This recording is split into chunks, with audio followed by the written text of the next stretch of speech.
Erling Haaland stats time then, of course. He made it 20 goals, 20 Premier League goals already this season in just 14 matches. It's the first person in Premier League history to score 24 January. He's on pace to score 52 Premier League goals. The current record is 34. He's outscored 9 Premier League teams this season, including Chelsea. And if the season was to stop now, on 5 previous campaigns, he would have already won the Golden Boot. And he said afterwards, he agreed with you afterwards. He said, "I'm disappointed. I should have got 4 or 5." I don't think he's going. I don't think he's going to get 52. I mean, it could happen. I just don't think it will continue to go at that pace. There's a lot stronger teams to be played. Right. Albeit, you know, he easily could bully. Yeah, even if I play Newcastle at Botman and a Shah, that's going to be a great match-up. They're two excellent centre-halves in great form. That's a fantastic back four. There are so many other fights to be had. But yeah, I said to you at the Liverpool game in the Carabao Cup, I said he looks like he needs to get the cobwebs off. Yes. And even though he got 2, he looked like it again. I mean, the one he had in the first half, the brilliant little ball from De Bruyne, and he's let it run across him a little bit, but he's so intent in getting it on his left foot, and we're being sort of hypercritical here. He's so intent in getting it on his left foot, it's the wrong choice. He has to let it run across his body onto his right. The defender then doesn't get near him, and he's got a cleaner strike to get away.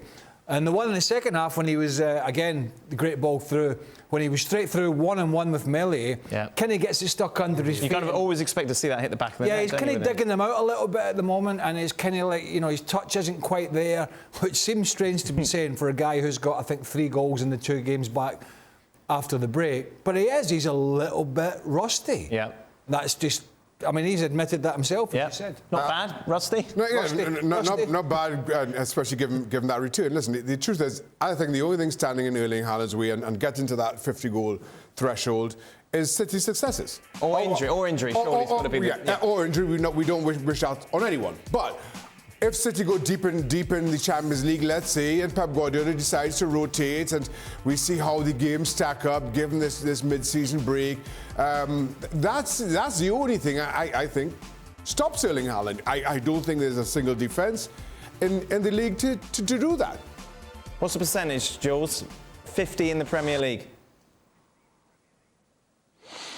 I mean, I agree with Craig. When you look at it like that, here it looks impossible.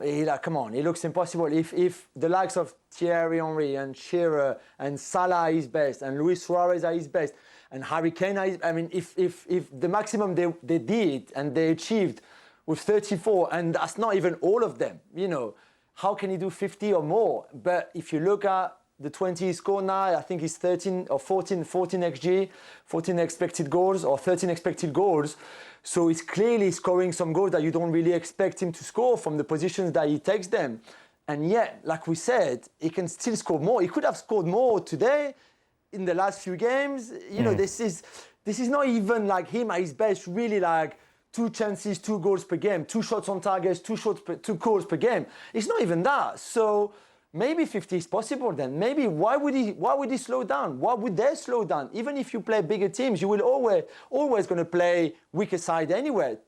Teams like are open like Leeds or don't defend well or are not on a good day. So he will always have chances. 2, 3, 4, maybe sometimes just 1. I don't know. I mean, I agree with you. It's not possible really. But then maybe with him it's possible. Maybe everything is possible. Maybe it's a couple of things. Maybe we're saying we don't see too often teams of the ilk of Man City's ability. Now and again. Yeah, you know, it's like a perfect storm almost. Yeah, you know, we've seen some fantastic United sides, Arsenal, Liverpool, City. And then you take the bottom of the league and the mediocrity, and I'm being nice, dross. A lot of it. And what happens is now in this sort of modern era is there's always been weaker teams, as Joe said, always. But generally the weaker teams have set their stall out and went like we know what we're up against here. Right, the only way we survive in this division and give ourselves a chance is we do what we know we can, defend. Right. There are some of these teams down there, and Leeds are one, that still think they can play to an extent this open, pressing, high-tempo game that has success sometimes against some of the teams. But when you play teams like City, who can just pop it around you, 1, 2, 3, 4, 4 passes, and before you know it, it's gone from the edge of the box to the edge of your box, then maybe the difference between the Henrys and the Shearers, Van Nistelrooy, Fowler, the list goes on, is there's a little bit more space to operate against the bottom, say, 6 or 7 teams who are saying, oh, we're not bad, we're going to play out from the back. No, that never really happened 15, 20 years ago. Teams just set their stall out when they were fighting relegation and went, all right, here we are, beat us. Thanks so much for watching ESPN on YouTube. And for more sports highlights and analysis, be sure to download the ESPN app. And for premium content and live streaming, subscribe to ESPN Plus.